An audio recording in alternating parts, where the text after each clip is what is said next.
Okay, thank you. I'm very happy to be here. This is about, fifth, sixth time since 1990. I've been at some of your conferences, and it's always, I mean, I'm an applied researcher, and it's always a great pleasure and very, very useful to learn so much small pieces of your realities, because you're working with members and unions, workplaces. So I learn a lot, so I'm happy to be here. Thank you. And I have several slides, but you are all very experienced union health and safety representatives. So I will be rather quick on the background and on the national projects, and focus mainly on, at the end, on the EU comparison. And the slides are slightly, a very small variety on the one that was sent out before, but just small details. So, several of you have read and also participated in the EU OSHA Sesame project. And data from that project demonstrate what we all know, a bit what Ben also discussed. The fragmentation, the new economy, means we have more workplaces, more small firms, and they are more vulnerable. The owners, there are so many of the small firms, so there is a huge variation in works and in OSH management and everything. But on the average, they lack resources and competences to promote good health and safety. And this goes for both owners and, of course, for the workers. And workers in small firms are mostly even worse exposed to precarious work, working temporary, working 0 hours contracts, and so on. Which means that small firms are quite vulnerable. And the result is, on the average, a poor health and safety management, which means clearly had higher accident risks. But not only accidents, because we all know that accidents is only the top of the iceberg. Health issues kill 30 to 50 times as many workers as accidents do. And this goes also for small firms. And so the standard form of the prevention in small firms is workers have to take care of themselves, which rarely works. Okay. We'll see. Yes. Part of the Sesame project was to look at what is happening to promote health and safety in small firms. And the basic result is there's only one form which helps: visit programs. Go to the small firms to talk with managers and workers, and what are the risks, what can you do, how can you improve. If you have resources enough for them, it can help a lot. However, what Sesame also documents is that there are, I think they have studied something like 37 different cases of such visiting programs all across Europe. And nearly all of them worked fine, but nearly all of them are temporary and don't reach more than a fragment of the labor market. And the labor inspection, well, we want more labor inspection, but the reality in all our countries is that labor inspection visits small firms once, if we are lucky, once in 20 years, more like once in 50 years. They're still hugely important, especially if you can alert them to the worst cases, but they are not enough to support health and safety in small firms. So the conclusion of Sesame and what we started on at TUPAs is there is only one system which works. That's union-based, territorial, regional safety reps on visit programs going around to unsolicited visitors as intruders to small firms, and starting with a dialogue with employers. And this is what we've studied. I shouldn't say too much, but we have looked at Spain, Italy, Poland, Sweden, UK. It was led from Spain by Valeria. Sorry, I should tell you the reports And this video about it and a leaflet will come somewhere around New Year. I'm not managing the project, and it's paid by the Commission, so I don't know the details. I have the report here, of course, but I can't give it to you. It will come, say, in half a year. Again, you have to realize this system of union-based visiting programs to small firms should be looked in relation to two main things: what is done and what needs to be done to support small firms generally, on the one hand. And on the other hand, it should be related to workers' safety reps in general, in all firms. And as you know, most of you, there was also a recent large report on a continuum SNR2 on safety reps in the European Union. And this we have also used. Very shortly, Italy has territorial representatives by law, but the operations of these territorials are by law to be agreed with the employers. So it means, I should add, that both Italy and Spain is highly regionally organized, so it's much variation in different regions of these countries. And especially in north of Italy, but also in Rome, there are several good agreements with employers setting up operational territorial safety reps, achieving a lot of results, of course having problems, of course having conflicts sometimes, but the Italian chapter, the Italian report, documents masses of successes, masses of support, of cooperation with small firm owners, and talks to workers and empowering workers, and improvement in health and safety. And Poland, unfortunately, we wanted to document Poland because we wanted to see a little bit of what's happening, but unfortunately, there is not much happening. There are some government programs to promote health and safety in small firms, but it's not much, and they are too often focused in instructing workers to take care of themselves. Behavioral safety. Spain is similar to Italy. The Spanish unions 25 years ago were fighting to introducing regulation on regional reps, territorial reps in the law, but they failed in that. But they did succeed in getting political and employer support for several regional agreements and some sectorial agreements. So they have it in covering something about 45, around half of the workforce are covered by various systems. And as these are by agreements, the agreements in general workers in Madrid is quite different from the agreement on construction workers in Asturias. So very simply, where it's funded and where it's supported, they too are successful. And not to talk about Sweden all the time, I can mention two very positive cases. The construction agreements in Asturias and the forestry in Castilla y León. The construction agreements in Asturias has been history, I think, something like 20 years.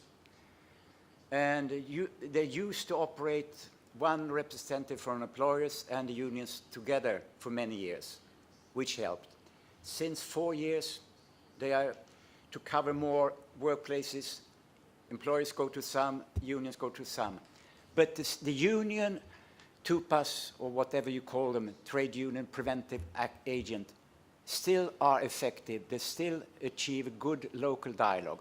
Of course, they met sometimes with hostility, but not very often, because even small firms employer know there is an agreement, there is a backup, and problems are giving back to the joint committee.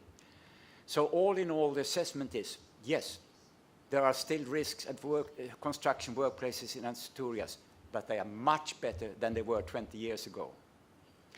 And the same forestry, this means government, regional government ordered forestry in Castilla y León. It took a lot of union fighting, but now there is standard of giving these temporary forest working teams training. and proper preventive methods, and so on. So by union struggle, they too have succeeded quite well. And then Sweden. Well, we have the oldest and the largest system. It covers roughly 2/3 of all the small workplaces with employees. It's difficult to assess. But in 72, 74, when it was introduced, it was actively promoted by the employers who said, yes, we need local cooperation, but unfortunately we can't have local safety reps who are trained enough and independent enough. So yes, regional safety reps is a good idea. They have changed their mind nowadays, the employers. But so we have them in both blue-collar and white-collar unions, and Karin Fristedt has been working with them very much. And, well, shortly say, they are by far the most important health and safety promoter in small firms in Sweden. Labor inspector visits at best 5,000. I think more like 2,000 to 3,000 small firms per year. And they visit 50,000 to 60,000. And I mean, these are 1,700 people and 50,000 visits. So sometimes regional safety reps are stupid and causing conflicts.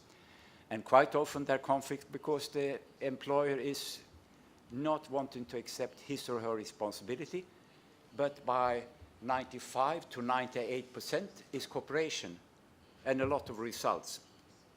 However, the very small share of conflicts is enough for the Swedish employers to last year have attacked the system.